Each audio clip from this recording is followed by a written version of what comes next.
Next from Springfield, Governor Quinn talks about a multi-billion-dollar transportation funding effort to repair bridges, roads, and highways across the state. Governor Quinn also answers reporters' questions on a variety of legislative issues. This runs about 30 minutes. Today is all about jobs. Illinois is located in the middle of our country, in the heart of the heartland. Our economy depends on our location and our transportation. And over the last 5 years, since I've been governor, we've invested more money in transportation than in any 5-year period in Illinois history. And it's important that we continue that investment because not only is it important for getting people to their destinations safely, whether it be freight traffic or passenger traffic, it's important for jobs. Those who build and repair our roads and our bridges, our highways all across Illinois, and our mass transit, and our high-speed rail, and our ports, and our airports.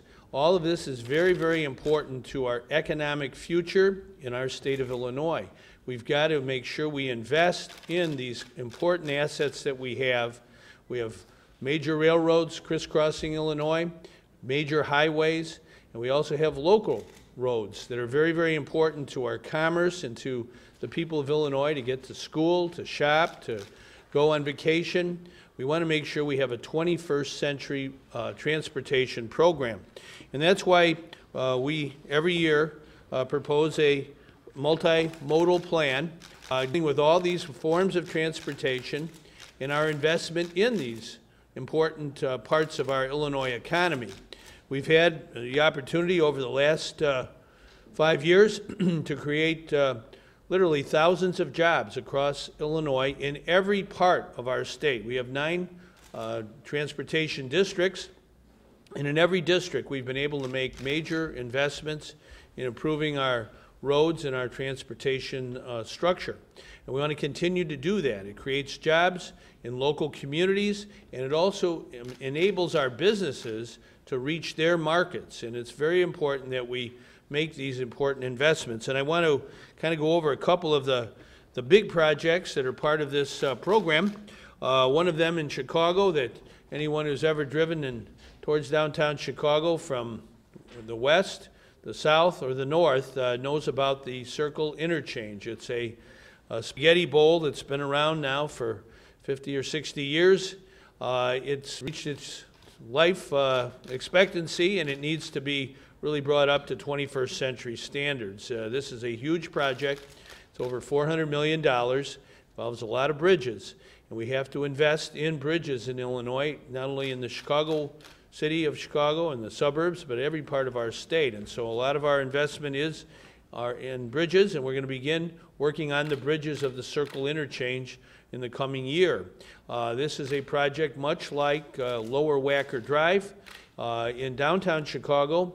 That was about a $300 million project. Took several years. They actually got it done ahead of time, under budget, I believe, or close to it, and it put a lot of people to work, and it's a lot better now than it was before. And that's basically what we have to do in our transportation in Illinois, look for areas that need fundamental focus and improvement for the future. So we also are investing again in our high-speed rail. We want to have a fast train from Chicago to St. Louis across our state of Illinois. We've made progress on that. We will continue to make progress, and that's part of our investment. There is a road that we want to build that connects I-65 in Indiana to I-57 in Illinois and then on to I-55 in Illinois.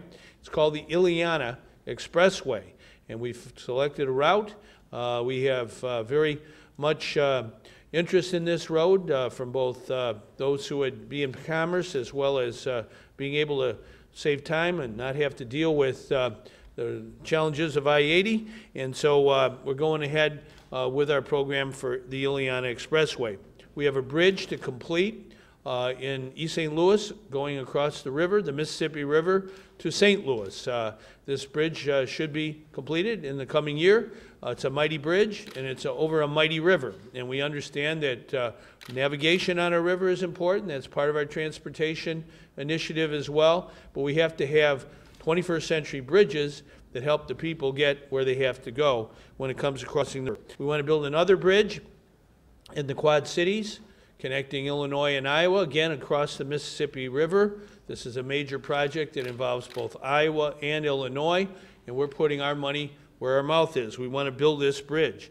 We have major grade separations. There's one in Chicago called the Englewood Flyover, very important change, where instead of having passenger and freight traffic, rail traffic intersect and get delayed, we're going to be able to separate those two and get people faster to their destination and get freight unclogged.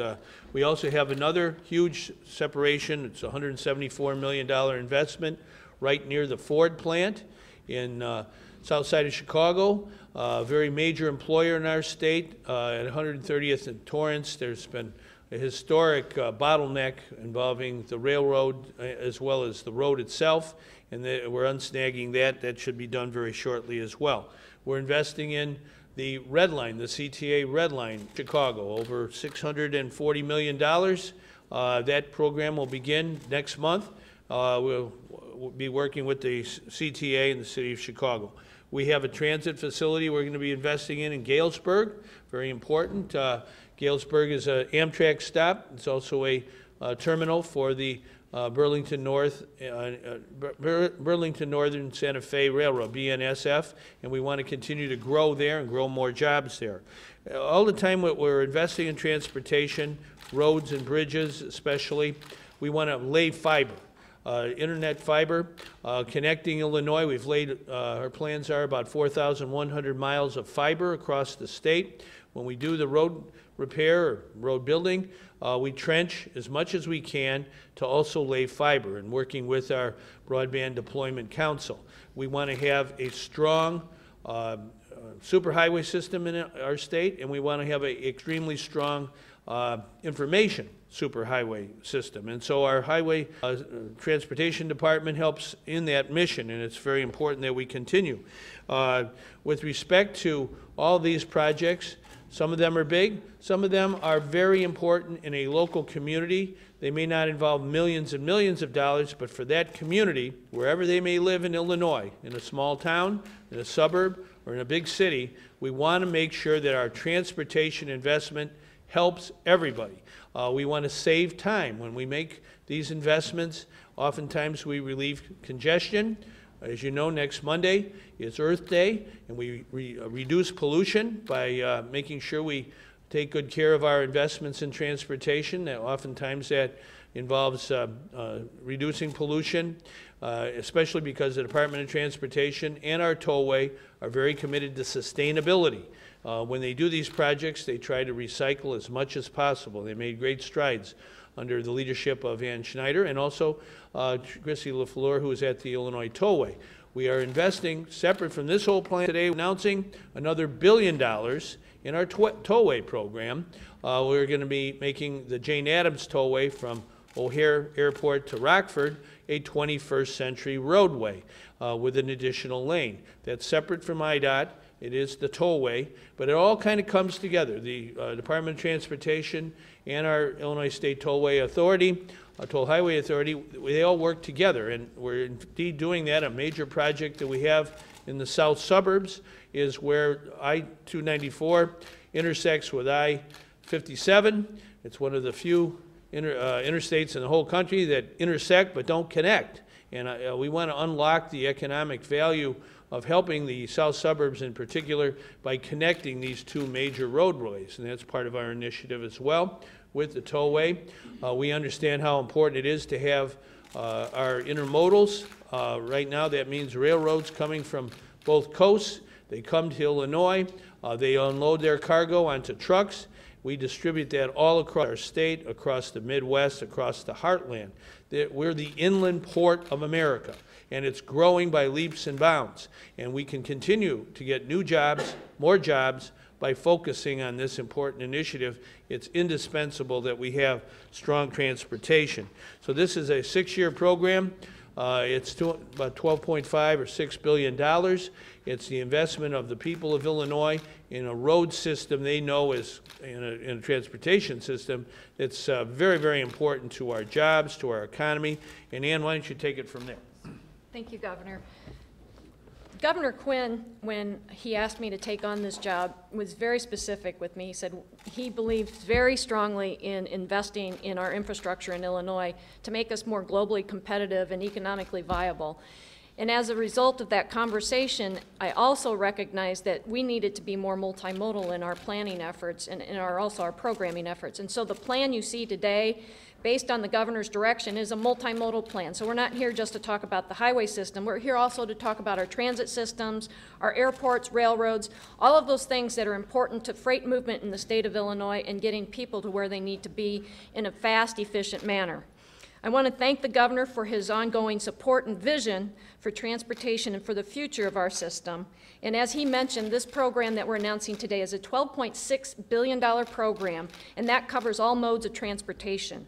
The highway mode of transportation that's included in this is a $9.5 billion 6-year investment in our highway system. 71% of that money will go towards maintaining and preserving our existing system. And that's important because our system is aging. We built this system in the late 50s, early 60s for the most part. Some of it's even older than that. And so it's important that we make that strong investment in maintaining the system we have to keep moving in the right direction. Also, 20% will address traffic congestion issues, and just 9% is set aside for system expansion, and that's where we're adding lanes or looking at, like the Ileana Expressway that the governor mentioned, adding capacity to address congestion issues and also to make freight movement move more freely. The annual element of this program for fiscal year 14, which is next fiscal year, is $2.24 billion. That is a very strong commitment, and again, it builds on what we've been doing through the Illinois Jobs Now Capital Program. We're very excited to be moving forward with that, and the governor mentioned some of the major projects that are involved with that, including the Circle, the Interstate 74 Bridge, and the Quad Cities. Those are all very important projects that need to happen and address some of the system needs that we have. On the transit side, we're investing $1.81 billion. $128 million of that is next fiscal year in 2014. And what that does, it allows our transit providers to improve safety and repair and rehabilitate and modernize their aging assets. And a very important part of this program is that we're looking for more sustainable approaches to transit by providing for fuel-efficient vehicles. So CNG, natural gas vehicles are going to both Springfield, and I believe the Quad Cities are getting buses out of that. And then low-emission diesel, clean diesel buses are also being purchased with that. So those are very important investments. It's going to lower the operating costs for our transit systems, at the same time cleaning up our environment and providing valuable transportation alternatives for our people in the state. We're also investing $1.12 billion in our rail program, which includes passenger rail and freight rail. $224.2 million of that is in 2014.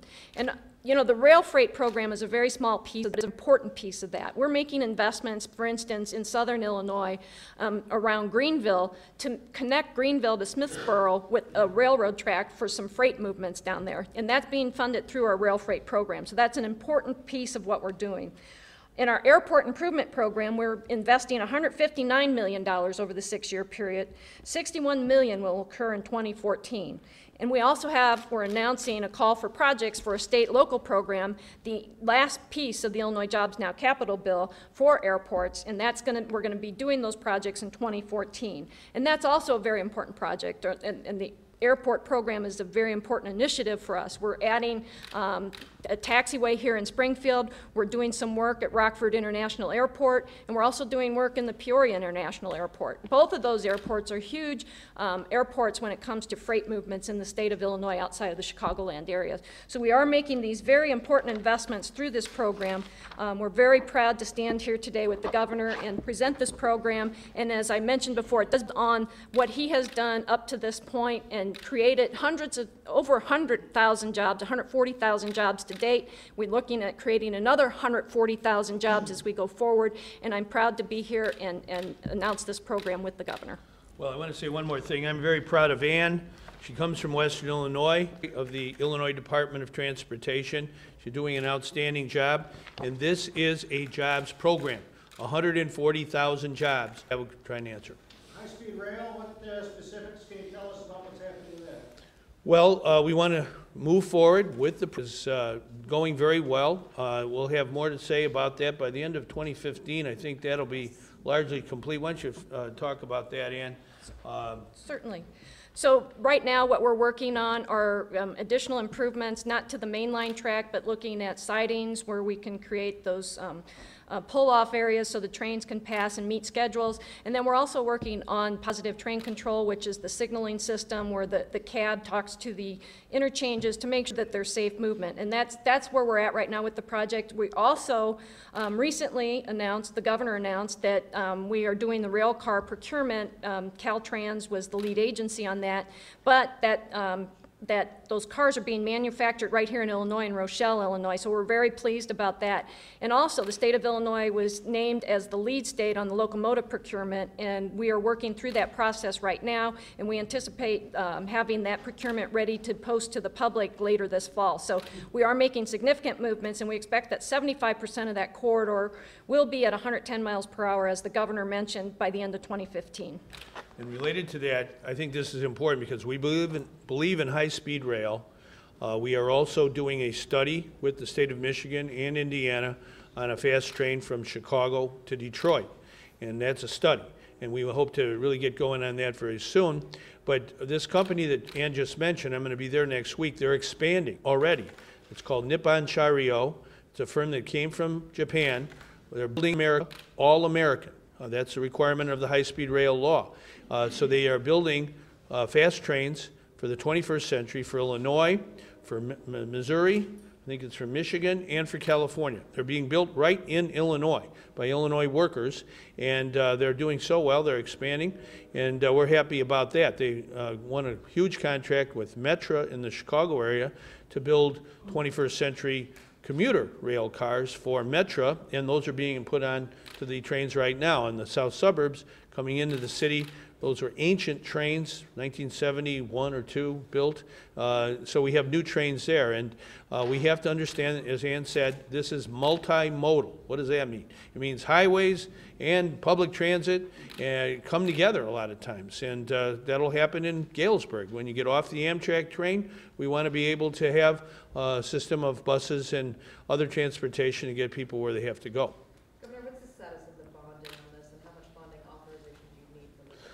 Well, in this particular year, by the end of May, we need to get the legislature to approve the final segment of our Illinois Jobs Now program that covers our transportation.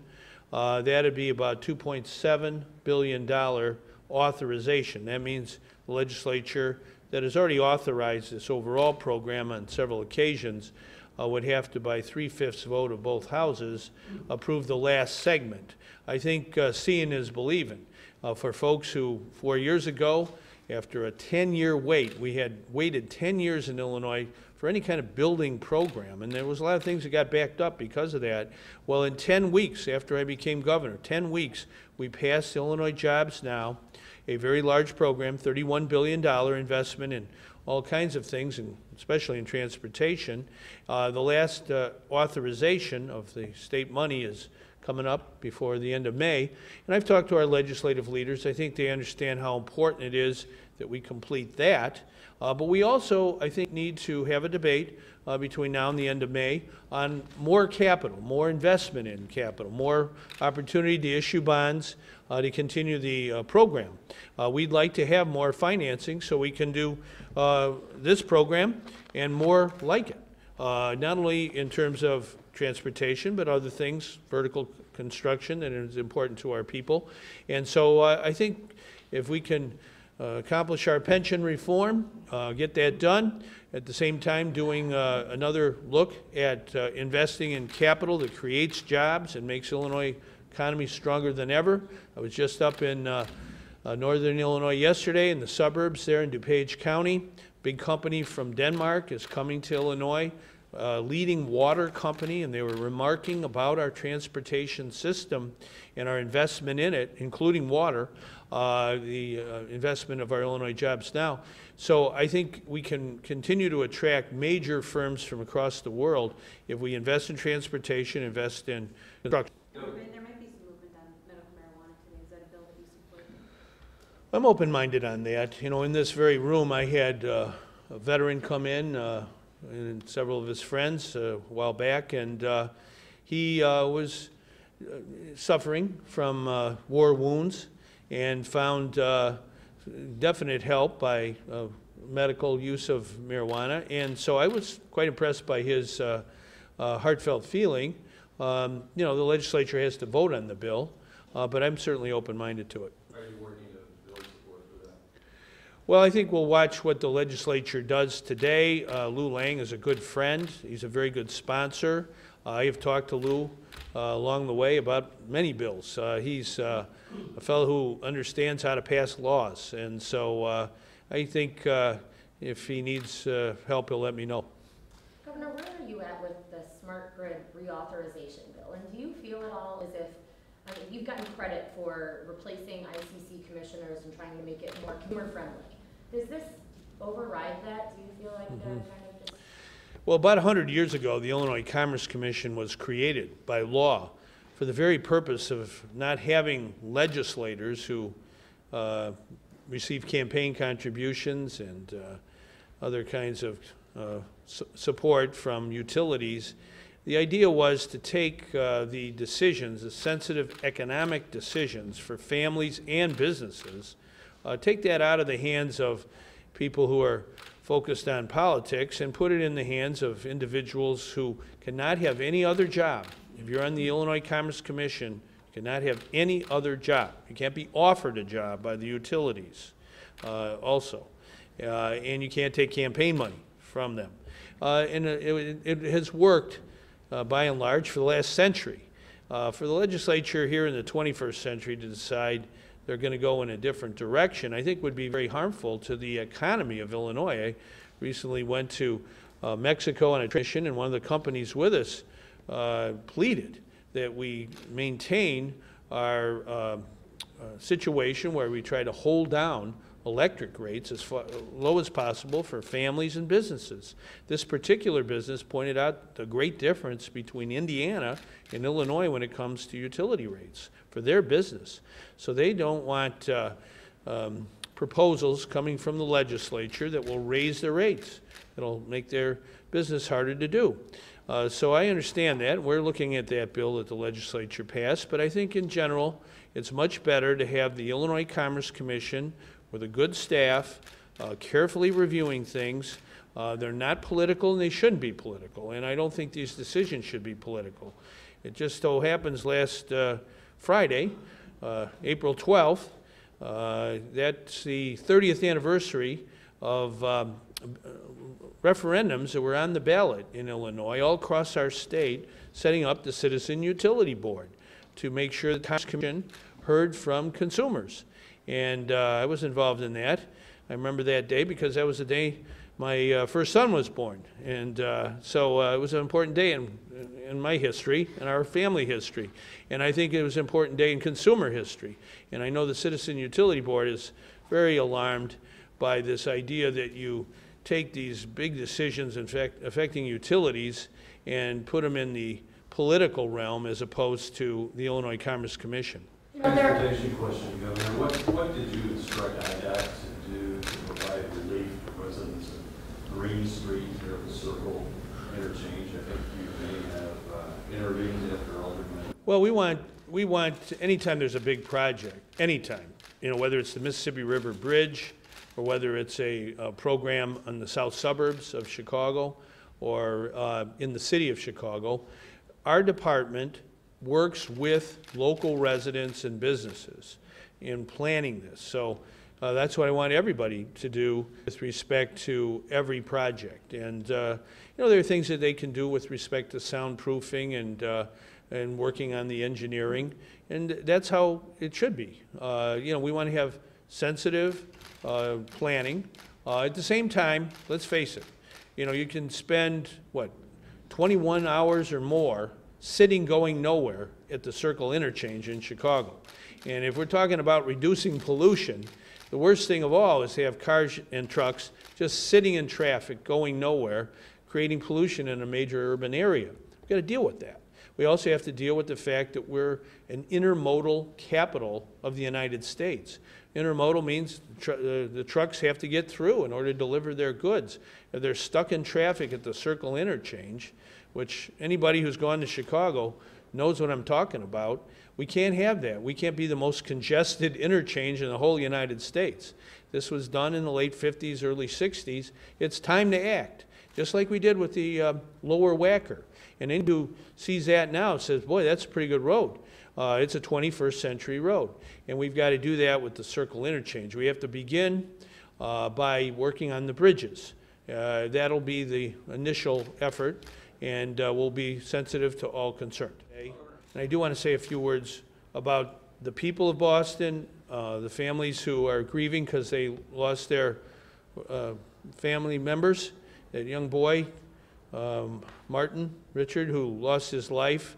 What a special soul he was. He was only given 8 years by God on this earth, but he certainly made a difference. And I think all of Illinois, all of America, we're with the people of Boston and all those who are at that race. So I think that's the important thing to keep in mind right now. I went to the wake yesterday of Ann Smedinghoff. She's being buried at this hour. She went to my high school, and my brother taught her, and my nephew went to school with her, and she was a moderator of a debate that I was at. So, you know, these special young people, whether it's Martin Richard from Massachusetts or Ann Smedinghoff from Illinois, we're blessed to have them, and I think public safety is really what we should focus on in the aftermath of the events of Monday. I called my friend, Governor Deval Patrick, who was born and grew up in Illinois, so I think he's done an outstanding job, and I said that we're more than ready in Illinois. We have some special experts who can help in any way. If they need them, we'll be there to help. Okay. All right, thanks. You're watching the Illinois Channel, an independent nonprofit corporation formed to provide gavel-to-gavel coverage of Illinois state government and other public affairs events taking place across Illinois.